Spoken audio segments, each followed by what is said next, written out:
Selamat siang. Khotbah judul hari ini adalah visi Tuhan Yesus untuk murid dengan telah diambil dari Matius pasal 9 ayat 35 sampai 38. Jadi ada satu cerita di mana ada seorang dokter yang pekerjaannya dia adalah dokter yang menjalankan operasi plastik, dan karena memang itu adalah pekerjaannya, dia memiliki sifat kebiasaan yang dia tiba-tiba miliki, yaitu dia mulai menaksirkan, mulai membuat taksiran terhadap wajah-wajah orang. Jadi biasanya jika dia lewat jalan begitu di tempat banyak orang, dia lihat wajah-wajah orang, dan ada seorang wanita berjalan dan hidungnya itu kena biaya berapa, dan ada satu orang lihat wajahnya itu mungkin kena 1 juta atau 5 juta. Nah, ada orang yang wajahnya harus banyak diperbaiki dan dia bisa melihat itu kena 1 M. Seperti itu, dia memiliki sifat yang seperti itu. Dan ada juga satu ibu, dia adalah seorang yang kerja di ladang investasi tanah, dan dia harus menjadi seorang pembawa liturgi pada saat itu di hari minggunya. Dan karena dia kan pekerjaannya dalam investasi tanah dan juga rumah-rumahan, sehingga pada saat dia memimpin liturgi dari 2 pembukaan dan juga menaikkan pujian dan mengakui pengakuan Imam Narsuli, itu semuanya dijalankan dengan sangat alamiah dan baik. Tapi pada saat dia membacakan ayat firman Tuhan, timbullah masalahnya. Dia mengatakan bahwa firman Tuhan hari ini adalah blok 119 nomor 105, seperti itu. Itu kan alamat rumah, dan maksudnya adalah apa yang selalu ada di pikiran orang itu secara sadar dan tidak sadar, itu yang muncul pada di saat-saat yang menentukan, saat-saat yang penting.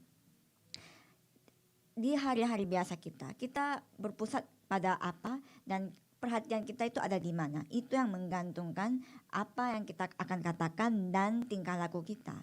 Dan apa pusat hati saudara sekarang, dan di manakah perhatian saudara berada sekarang.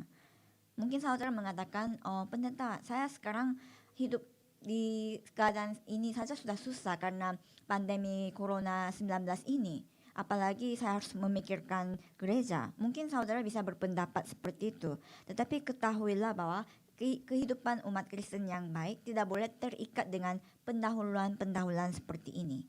Pendahuluan maksudnya apa? Saudara hanya memikirkan diri sendiri, fokusnya pada keegoisan kita, dan kita hanya mementingkan uang, dan tujuan kita hanya keberhasilan. 3 hal ini adalah pendahuluan yang dimaksud di sini. Kehidupan kita sebaiknya menjadi kehidupan iman yang berpegangan pada esensi rohani. Dan pada firman hari ini kita bisa melihat pelayanan Tuhan Yesus lanjut dari minggu kemarin, dan kita bisa melihat perhatian Tuhan Yesus itu ada di mana. Dan ternyata perhatian Tuhan Yesus dan pusat Tuhan Yesus itu ada pada murid, ada pada pemuridan. Jadi seperti judul firman hari ini, Tuhan Yesus melakukan pelayanan dan ternyata dia memiliki visi terhadap murid-muridnya dia. Dan Matius telah menyimpulkan pelayanan Tuhan Yesus di muka bumi ini dengan 3 jenis. Di kitab-kitab yang kita sudah bacakan, di ayat-ayat yang kita bacakan, kita bisa menyimpulkan, merangkum pelayanan Tuhan Yesus yang pertama adalah teaching ministry, yaitu pelayanan mengajar. Dan pelayanan Tuhan Yesus yang kedua adalah preaching ministry, yaitu memberitakan tentang Injil Kerajaan Sorga. Dan pelayanan ketiga Tuhan Yesus adalah healing ministry, yaitu pelayanan yang menyembuhkan segala jenis penyakit. Dengan 3 jenis pelayanan seperti ini, Tuhan Yesus melakukan pelayanan di muka bumi ini, dan Tuhan Yesus tidak melakukan ini selama-lamanya di muka bumi ini, tetapi hanya 3 tahun. Dalam jangka waktu yang sangat pendek, Tuhan Yesus melakukan pelayanannya. Dan melihat semua ini sebenarnya memberikan nasihat rohani yang sangat penting kepada kita. Yaitu di dalam semua keadaan ini, apa yang kita bisa lihat adalah di balik ini ada pesan Tuhan Yesus yang ingin Ia beritahukan kepada kita, bahwa butuh seorang pekerja, yaitu butuh seorang murid, yaitu murid yang mutlak untuk pelayanan Tuhan Yesus, untuk melakukan pelayanan Tuhan Yesus, mewakili pelayanan Tuhan Yesus ini, yaitu penyelamatan jiwa. Lewat firman hari ini, lewat ayat firman hari ini juga, apa yang kita bisa lihat adalah Begitu pentingnya seorang pekerja Tuhan di ladang. Dikasih tahu mengapa perlunya seorang pekerja ini di ladang. Tuhan Yesus mengatakan tuaian memang banyak, tetapi pekerja sedikit. Artinya inilah keluhan Tuhan Yesus. Tuhan Yesus mengeluh melihat ladang. Ketahuilah bahwa ini adalah hati Tuhan Allah juga yang sesungguhnya terhadap ladang ini. Jika kebanjiran terjadi, itu kan semuanya air hujan. Dan yang berlimpah adalah air. Tetapi masalahnya adalah air untuk kita minum selalu berkekurangan walaupun kebanjiran. Dan Tuhan Yesus menanyakan juga kepada kita apakah kita adalah jemaat biasa atau seorang murid. Yaitu seorang kumpulan banyak orang atau seorang penginjil. Itulah pertanyaan Tuhan Yesus kepada kita. Kita harus menjadi murid, yaitu murid mutlak yang dapat memberikan jawaban kepada jiwa-jiwa di sekitar kita hanya oleh Injil saja. Saya memberkati saudara di dalam nama Tuhan Yesus Kristus, supaya setiap saudara yang mendengarkan khotbah ini, yang sedang beribadah bersama-sama lewat online, semuanya menjadi murid Kristus yang sangat berani, yang memiliki bukti yang jelas, dengan memiliki visi Tuhan Yesus di hati kita masing-masing. Sebagai subjudul yang pertama adalah mata untuk melihat ladang kosong. Ayat 36 saya akan bacakan. Melihat orang banyak itu, tergeraklah hati Yesus oleh belas kasihan kepada mereka, karena mereka lelah dan terlantar, seperti domba yang tidak bergembala. Amin. Jadi dalam pelayanan Tuhan Yesus, di setiap pelayanan Tuhan Yesus, yang menjadi latar belakang adalah hati dan semangat Tuhan Allah terhadap jiwa-jiwa yang ada di ladang. Jadi Tuhan Yesus di sini tergerak hatinya, yaitu dia merasakan belas kasihan kepada jiwa-jiwa yang ada di ladang. Memang kalau misalnya politikus melihat umat manusia, yaitu masyarakat, pasti setiap per orang itu dilihat sebagai suara yang bisa memberi bantuan kepada dia. Dan seorang pengusaha akan melihat masyarakat atau orang itu sebagai uang.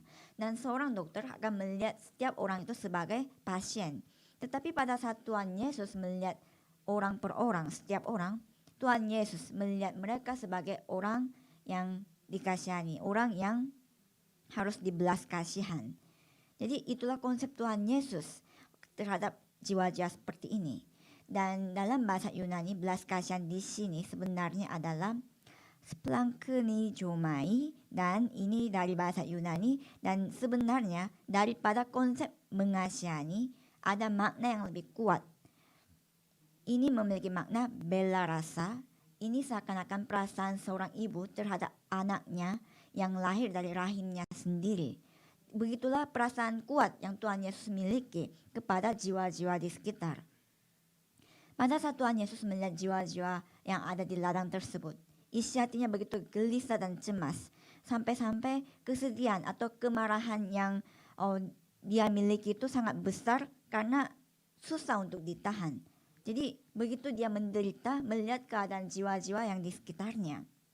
Memangnya bagaimana keadaan mereka kok Tuhan Yesus merasa begitu cemas dan gelisah? Mengapa Tuhan Yesus memiliki hati seperti itu? Jika kita lihat baik-baik, setelah peristiwa yang terjadi di Kejadian pasal 3, semua orang-orang, semua jiwa-jiwa yang ada di ladang itu sedang berada keadaan letih dan lesu karena mereka menderita seperti domba yang dilantarkan yang tidak memiliki gembala. Artinya jika dibiarkan sedikit saja, mereka semuanya akan mati. Jadi semua jiwa-jiwa di ladang kita berada di keadaan sebelum keadaan mati. Artinya mereka mau tidak berdaya di ladang mereka.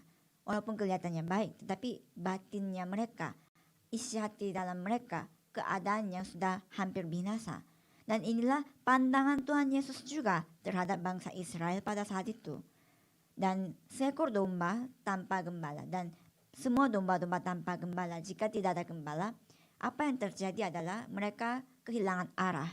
Karena domba-domba pada dasarnya tidak bisa menjaga dirinya mereka. Sehingga di setiap saat mereka selalu bahaya dan mau tidak mau mereka selalu ketakutan. Inilah keadaan manusia juga pada saat meninggalkan Tuhan Allah.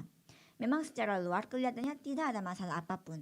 Dan kelihatannya orang-orang yang tidak percaya hidup lebih kaya dan juga tenang dan nyaman daripada kita. Tetapi batinnya itu kita tidak tahu keadaan batinnya mereka bagaimana. Yaitu sudah rusak dan busuk. Apakah saudara merasa jika memiliki uang kita bisa bahagia? Ada cerita istilah di Korea, orang tuan rumah, tuan tanah yang memiliki padi-padian dengan 1.000 karung, dia memiliki 1.000 kekhawatiran. Dan tuan rumah yang lebih besar daripada tuan rumah 1.000 karung, yaitu tuan rumah dengan padi-padian 10.000 karung, dia memiliki 10.000 kekhawatiran. Jadi semakin banyak uang, semakin banyak kekhawatiran juga. Walaupun ada kepintaran, walaupun ada kehormatan dan posisi jabatan, tetapi apakah batinnya itu ada kedamaian? Sama sekali tidak.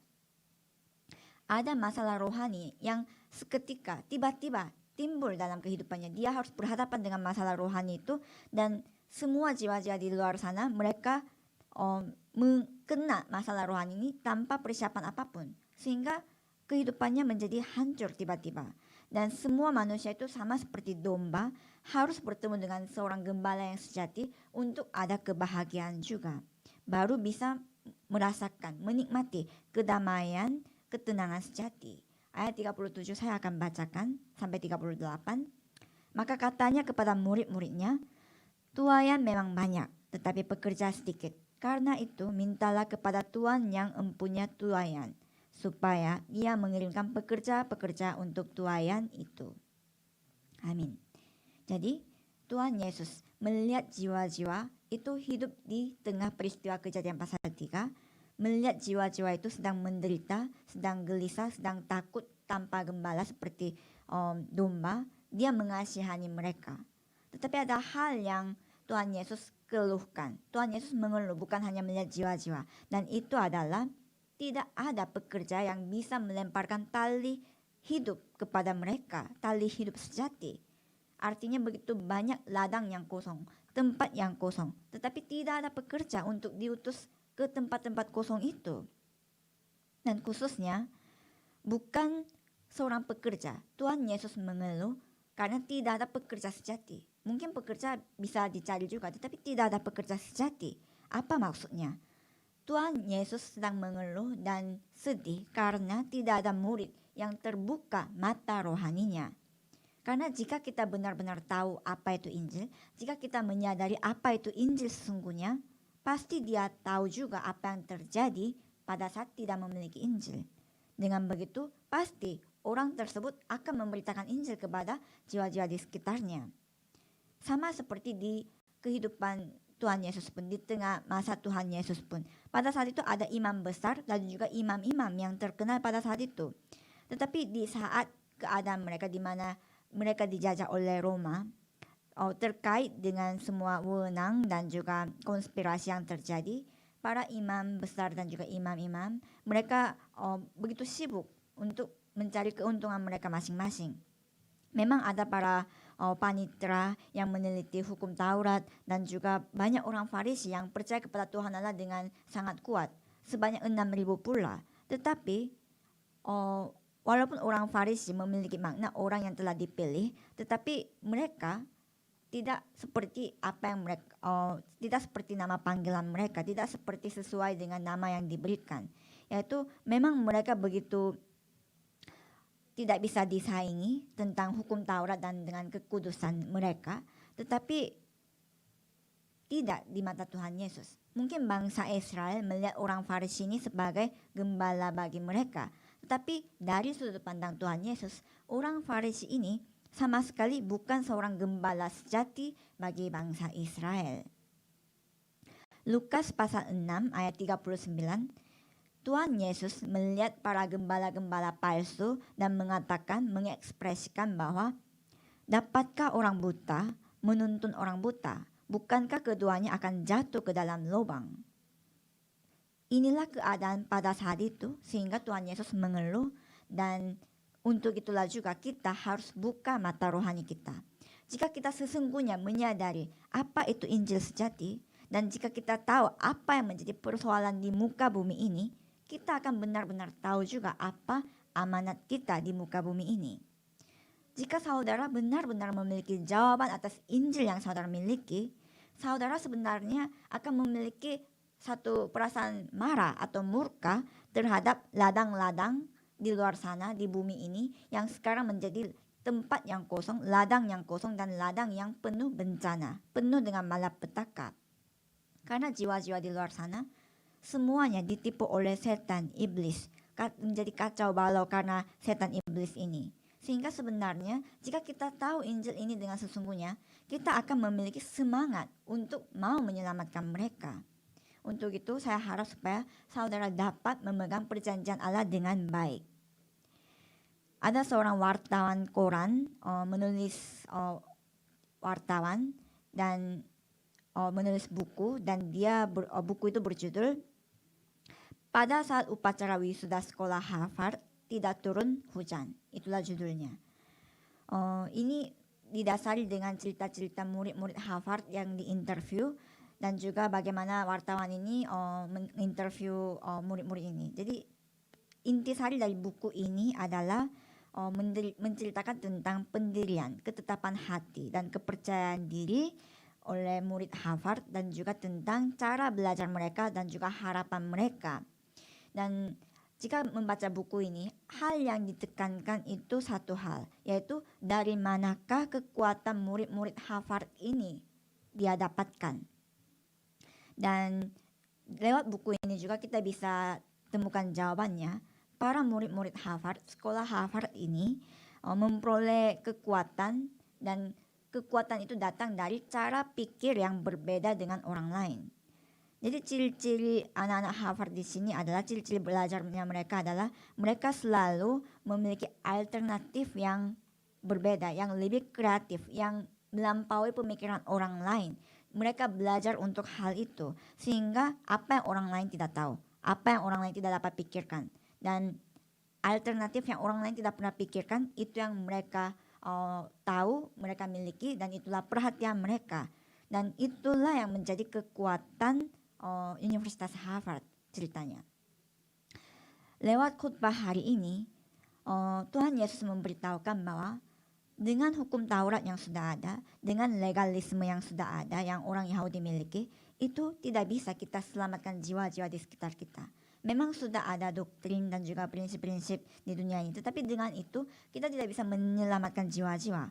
Karena itu Tuhan Yesus mengatakan butuh seorang pekerja sejati yang memiliki sudut pandang Injil yang sejati, yaitu pekerja alternatif yang lain, yaitu yang sudah terlepas dari sudut pandang yang terbentuk. Jadi butuh seorang pekerja yang terlepas pemikirannya dari sesuatu yang terbentuk dari hukum Taurat, dari legalisme, dan memiliki sudut pandang yang baru, yaitu Injil sejati ini. Dan apa yang Tuhan Yesus katakan ini tentang minta dikirim seorang penuai yang baru, itu sebenarnya didasari dengan apa yang dinubuatkan di perjanjian lama tentang Mesias. Tuhan Yesus telah datang, dan Mesias itu siapa? Tuhan Yesus sendiri adalah Mesias.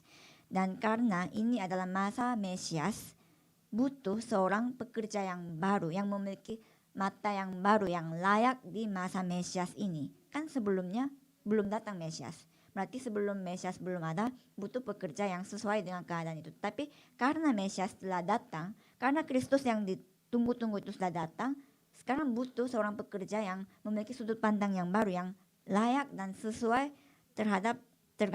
dalam masa Mesias ini. Saya percaya saudara sebagai jemaat Yewon Indonesia adalah alternatif baru Tuhan Yesus di masa ini. Yaitu saudara walaupun jumlah yang kecil, tetapi saudara telah dipanggil sebagai orang-orang rohani, sebagai alternatif Tuhan Yesus yang baru. Karena saudara dilatih dan beribadah di gereja Yewon ini, menyadari Injil sejati ini. Dan tidak ada orang yang seperti ini sebenarnya. Artinya saudara harus memiliki harga diri, yaitu kesadaran rohani yang jelas tentang siapa diri saudara. Artinya ketahuilah bahwa Tuhan Yesus menginginkan supaya Dia menyelamatkan tempat-tempat yang kosong lewat pribadi saudara. Sekolah saudara yang sekarang saudara berada itu adalah tempat kosong. Tempat kerja saudara itu adalah tempat kosong. keluarga saudara yang masih belum percaya juga adalah tempat kosong. Dan siapakah yang Tuhan Yesus mau utus? Itu adalah saudara. Dan saudara harus temukan itu lewat setiap khotbah yang diberitakan. Pada saat Tuhan Yesus tanya kepada saudara, siapa yang aku harus kirim? Siapakah yang akan pergi demi aku? Pada saat itu saya harap supaya saudara semuanya dapat menjawab, saya ada di sini, karena itu utuskanlah saya. Saya memberkati saudara supaya saudara dapat menjadi murid Kristus yang benar-benar dapat menjawab panggilan Tuhan Yesus. Sebagai subjudul yang kedua adalah tantangan untuk mengisi ladang kosong. Ayat Matius pasal 10 ayat 1 saya akan bacakan. Yesus memanggil ke-12 muridnya dan memberi kuasa kepada mereka untuk mengusir roh-roh jahat dan untuk melenyapkan segala penyakit dan segala kelemahan. Di sini kita bisa melihat bagaimana Tuhan Yesus memanggil ke-12 muridnya. Dan apa yang unik di sini adalah bukan murid-murid yang mendatangi Tuhan Yesus dan mengatakan saya mau jadi murid, bukan. Tetapi Tuhan Yesus yang memanggil mereka terlebih dahulu. Karena ada panggilan Tuhan Yesus terhadap mereka, karena itu mereka bisa berada di posisi sebagai murid Tuhan Yesus. Sama seperti saudara datang ke gereja Yeon. Sama seperti saudara sekarang dapat beribadah di hadapan Tuhan Allah. Itu semua karena ada panggilan Tuhan Allah terlebih dahulu. Bukan saudara yang datangi Tuhan Yesus, tapi ada panggilan Tuhan terhadap saudara. Efesus pasal 1 ayat 4, sebelum penciptaan, di dalam Kristus ia sudah memilih kita. Dan Yeremia pasal 1 ayat 5 mengatakan, sebelum aku membentuk engkau dalam rahim ibumu, aku telah mengenal engkau. Dan sebelum engkau keluar dari kandungan, aku telah mengutuskan engkau. Amin.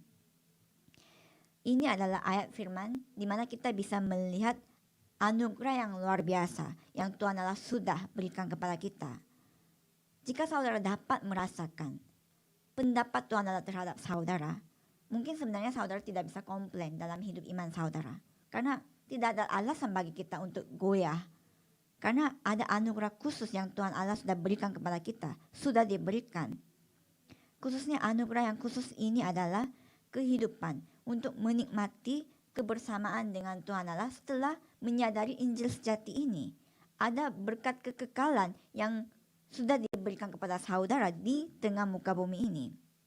Dan Rasul Paulus sudah menyadari hal ini sehingga di Roma pasal 16 ayat 25 sampai 27 dia memberitahukan betapa besar anugerah yang telah diberikannya, bahwa dia mengatakan Injilku, yaitu tentang pemberitaan Yesus Kristus ini telah didiamkan berabad-abad lamanya dan telah kini dinyatakan. Dikatakan kini dinyatakan apa yang telah didiamkan berabad-abad lamanya. Jadi rahasia Injil yang tadinya tidak seorang pun temukan, dia menemukannya. Dan bukan hanya dia menemukannya, tetapi dia sekarang menjadi seorang pekerja yang dapat memberitakan. Dan Paulus mengakui itulah anugerah atau berkat yang paling besar bagi dia, yaitu rahasia Injil ini bukan saja dia temukan, tetapi kini dia bisa menyatakannya, memberitakannya. Saya harap supaya ada kesadaran rasa syukur, kesadaran anugerah seperti ini juga bagi pribadi saudara, bagi batin, di dalam batin saudara. Ketahuilah bahwa ini adalah anugerah khususnya saudara yang tinggal di Korea ataupun di Indonesia dapat bertemu dengan gereja Yeon di Korea ini, dan juga bertemu dengan para pekerja-pekerja, anggota jemaat, para diakon dan juga saya untuk tujuan yaitu 237 bangsa, penginjilan 237 bangsa, bahkan sampai penginjilan Indonesia. Inilah anugerah khusus. Tidak ada anugerah yang lebih besar daripada hal ini. Saya harap supaya saudara dapat merasakan betapa besarnya anugerah ini yang telah diberikan. Karena pada saat saudara merasakannya, saudara juga akan menemukan kesadaran rohani saudara, yaitu siapa diri saudara. Khususnya jika kita lihat ayat firman hari ini, setelah Tuhan Yesus memanggil murid-muridnya, apa yang Tuhan Yesus berikan adalah kuasa. Diberikannya kuasa supaya mereka bisa bertanggung jawab atas amanat yang telah diberikan sebagai murid Tuhan Yesus. Dikatakan bahwa memberi kuasa kepada mereka untuk mengusir roh-roh jahat dan untuk melenyapkan segala penyakit dan segala kelemahan. Ini maksudnya apa? Maksudnya adalah keadaan sekarang. Dunia kita sekarang tinggal ini sama seperti peristiwa yang terjadi di Kejadian pasal 3, yaitu di ladang sana. Banyak sekali orang yang dikontrol oleh roh-roh jahat, yang dirasuki roh-roh jahat, sehingga keadaan mereka berada di tengah masalah rohani, masalah mental, masalah fisik, dan mereka hidup di tengah penderitaan itu, dan pada akhirnya mereka akan mati dan ke neraka. Itulah realitas sekarang. Dan masalahnya adalah masalah yang mereka miliki sebelumnya itu akan diturunkan turun-temurun kepada keturunannya, yaitu warisan rohani. Yaitu warisan rohani atau kutukan rohani ini diturun-temurunkan, diberikan sampai keturunannya. Dan melihat ladang seperti ini, apa yang saudara harus lakukan adalah gunakan kuasa yang Tuhan Yesus anugerahkan kepada saudara. Kuasa itu adalah kuasa yang Tuhan Yesus anugerahkan bagi saudara untuk jiwa-jiwa di sekeliling saudara. Saudara harus gunakan nama Tuhan Yesus. Gunakan kuasa nama Tuhan Yesus untuk mengikat kekuasaan kegelapan dan membebaskan para jiwa-jiwa yang telah terikat dengan 12 masalah rohani. Ada satu cerita di mana di awal-awal masa 20 Masehi ada seorang misionaris Stanley Jones yang melakukan pelayanan misi di India. Dia mengatakan bahwa dia mengakui bahwa jika tidak diekspresikan akan dilupakan, dan jika tidak dibagikan maka tidak bisa dimiliki. Ini sebenarnya adalah kata kunci yang memberikan pandangan yang baru kepada kita, yaitu walaupun kita dengar banyak sekali firman setiap minggu, bahkan setiap hari, dan berdoa banyak sekali, tetapi jika kita tidak mengekspresikan anugerah yang kita sudah terima, jika kita tidak membagikan anugerah yang kita sudah terima ini, maka itu tidak akan menjadi natur kita. Apa yang kita dengar itu tidak akan menjadi natur kita. Sekarang di Korea minggu ini adalah salah satu hari raya Chuseok. Jadi para jemaat Korea akan bertemu dengan keluarga, dan bukan hanya untuk bagi jemaat Korea, tetapi khususnya para jemaat Indonesia. Memang sekarang biasanya kalau hari raya keadaannya tidak seperti tahun lalu, di mana kita bisa bertemu dengan keluarga muka demi muka dan tidak bisa bertemu dengan langsung. Tetapi di keadaan pandemi corona ini, perhatian saudara dan pusat hati saudara harus tetap ada pada jiwa-jiwa. Walaupun saudara tidak bisa bertemu secara langsung dengan teman-teman saudara ataupun dengan keluarga saudara, mungkin ini menjadi kesempatan yang lebih baik bagi saudara yang tadinya tidak bisa menginjil, yaitu dengan cara memberikan materi-materi penginjilan dan juga dengan memberikan link YouTube akan gereja kita, yaitu supaya mereka mencoba mendengarkan firman Tuhan, sehingga itu menjadi titik perubahan juga bagi jiwa-jiwa yang kita doakan. Jadi saya memberkati saudara di dalam nama Tuhan Yesus Kristus, supaya masa yang kita hadapi ini menjadi jadwal di mana ada penyelamatan jiwa terjadi dengan memiliki status rohani yang jelas, yaitu murid Kristus. Sebagai kesimpulannya adalah ada istilah noblesse meladi, dan mungkin saudara baru mendengarnya karena memang tentang noblesse oblige kita sudah mendengarkannya dengan seringkali, yaitu dalam bahasa Prancis itu memiliki makna kewajiban bangsawan yang patut dihormati dan murah hati, yaitu itu adalah tanggung jawab bangsawan. Jika dia memang dilahirkan sebagai bangsawan, ada tanggung jawab atas status itu, dan itu digunakan pada saat bangsawan itu hidup sesuai dengan tanggung jawabnya dan posisinya. Tapi noblesse meladi ini sebaliknya, konsep yang berlawanan, yaitu walaupun dia bangsawan, walaupun dia begitu hidup istimewa dan dia menikmati segala sesuatu yang ada di sosial ini, tetapi dia tidak hidup seperti seorang bangsawan yang bisa dihormati, di mana dia begitu rakus. Yaitu dengan kata lain, noblesse meladi ini digunakan pada saat untuk mengekspresikan para bangsawan yang sakit, yang tidak patut dihormati. Secara rohani, ketahuilah bahwa saudara adalah anak Tuhan Allah. Artinya saudara sudah dianugerahkan, diberikan identitas dan kuasa sebagai anak Tuhan Allah. Tetapi saudara sendiri sudah mengalami perubahan, sudah menjadi anak Tuhan Allah. Tetapi banyak sekali umat Kristen yang seperti Nobles Melody ini, yaitu tidak hidup sesuai dengan kuasa dan identitasnya, kehidupannya tidak layak sebagai anak Tuhan Allah. Hasilnya tidak bisa menjadi garam dan terang dunia ini, malah diinjak-injak kehidupannya oleh orang yang tidak percaya. Kita yang memiliki Injil sejati ini harus berbeda. Kita harus berbeda. Kita harus menjadi nobles oblige secara rohani. Kehidupan kita harus seperti kehidupan bangsawan rohani yang ada tanggung jawabnya, yang menjaga tanggung jawabnya. Saya memberkati seluruh jemaat gereja Yewon supaya dapat menjadi murid Kristus yang mutlak, yang selalu ada di barisan terdepan untuk memberikan perubahan dalam ladang saudara dan dalam keluarga saudara. Amin. Saya akan berdoa. Terima kasih Tuhan, karena Engkau telah memberikan visi yang Engkau miliki kepada kami. Tetapi sebelumnya kami ucapkan terima kasih karena Engkau sudah memanggil kami sebagai murid-murid-Mu.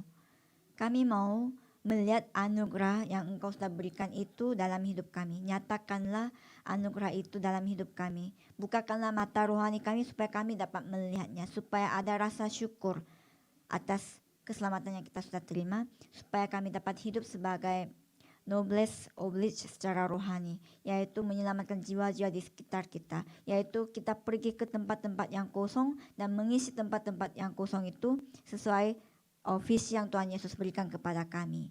Kami mau supaya firman yang Engkau sudah beritakan kepada kami itu digenapi dalam pribadi kami, dalam keluarga kami, dan dalam ladang kami dan juga gereja kami. Terima kasih, di dalam nama Tuhan Yesus Kristus kami sudah berdoa. Amin.